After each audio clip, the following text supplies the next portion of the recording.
forever. Not because of what I inherited, but because of a terrifying betrayal. I was walking out the door, ready to drive to the lawyer's office, when a homeless man who usually stayed near my street stopped me. He grabbed my arm, his eyes wide with genuine panic, and whispered, "Don't take that car." I saw what they did to it. My blood ran cold.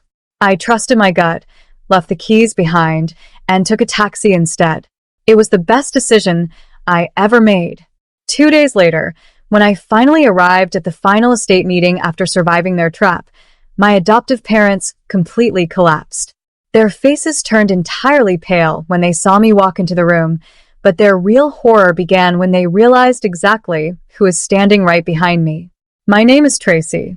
I am 27 years old, and until a few days ago, I believed that even though I was adopted, I still belonged to a real family. I was brought into the wealthy Sterling household when I was just a toddler. Growing up, the only person who ever gave me genuine affection, warmth, or a sense of true belonging was my beloved grandfather. He was a self-made man of absolute integrity, and he was my entire world. When he passed away suddenly, my heart was completely shattered. But as I quickly learned, my grief was a luxury my adoptive parents couldn't afford. To them, his death was nothing more than a long-awaited business transaction. On the morning of the final will reading, I dressed in a somber black dress, ready to head to the downtown lawyer's office.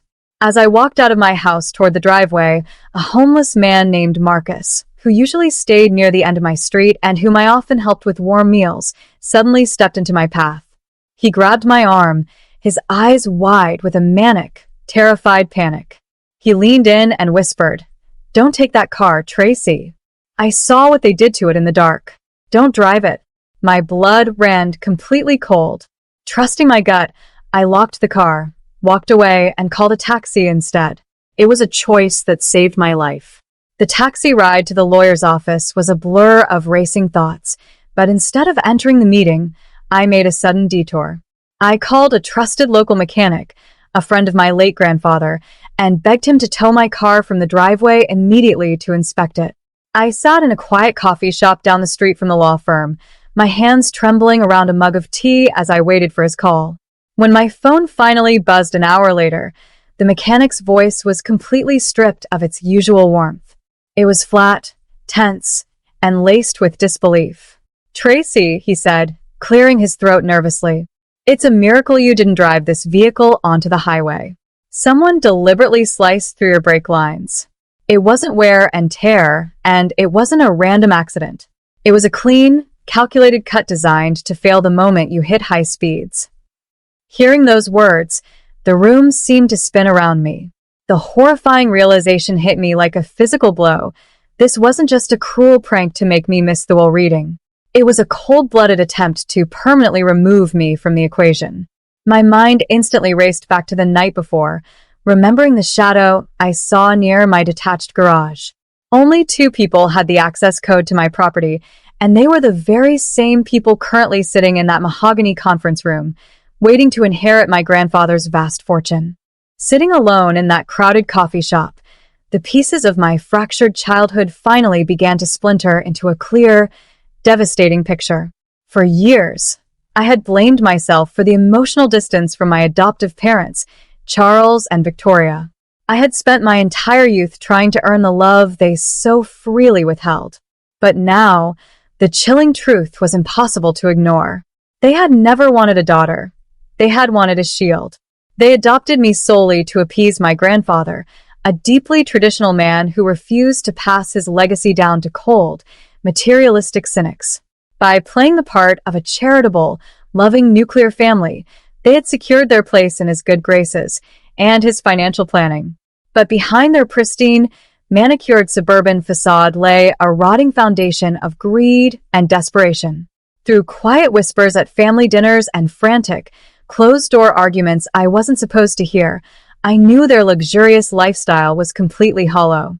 They were drowning in massive, unpayable debts, bleeding cash from a series of disastrous luxury real estate investments and aggressive lifestyle inflation. They didn't just want Grandpa's millions, they desperately needed them to avoid total social and financial ruin. The attorney had recently dropped a massive bombshell that explained their frantic urgency. Grandpa's will contain a strict, unyielding default clause. If I failed to appear in person to sign the final terms of the inheritance within a specific window, my entire default directly to them. Slicing my break lines wasn't just a desperate act of malice. It was their twisted, ultimate golden ticket to financial salvation. Instead of letting panic consume me, a cold wave of determination washed over me. I decided to play their sick game, but entirely on my own terms. I didn't call the police right away, and I certainly didn't text my adoptive parents to tell them I was safe. I allowed the clock to tick past the designated meeting time, letting Charles and Victoria sit in that legal office believing their murderous trap had actually succeeded. To them, my silence meant I was either stranded on the side of a highway or worse. While they were quietly celebrating my absence, I was secretly mounting a massive counterstrike. I immediately contacted Mr. Fletcher, my grandfather's private, lifelong personal attorney, a man completely separate from the corporate firm my parents had hired. When I told him about the sliced break lines, his voice filled with absolute outrage. "Your grandfather anticipated their desperation, Tracy," he revealed quietly.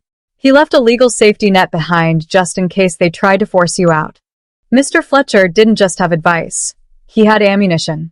He introduced me to a surprise ally, a senior forensic accountant who had been covertly working with my grandfather during his final months. This man possessed a mountain of encrypted files detailing years of my parents' fraudulent activities, including outright embezzlement from Grandpa's own business accounts and severe financial elder abuse. We spent the next 48 hours compiling the evidence, preparing a trap that would completely dismantle their lives the moment I finally decided to show my face.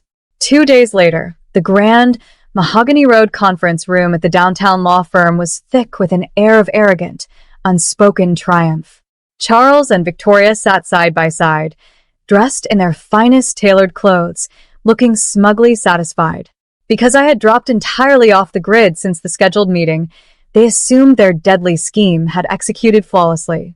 They were already leaning forward over the polished table, pens poised in their trembling hands, eagerly preparing to sign the default paperwork that would hand over my grandfather's entire multi-million-dollar fortune directly to them.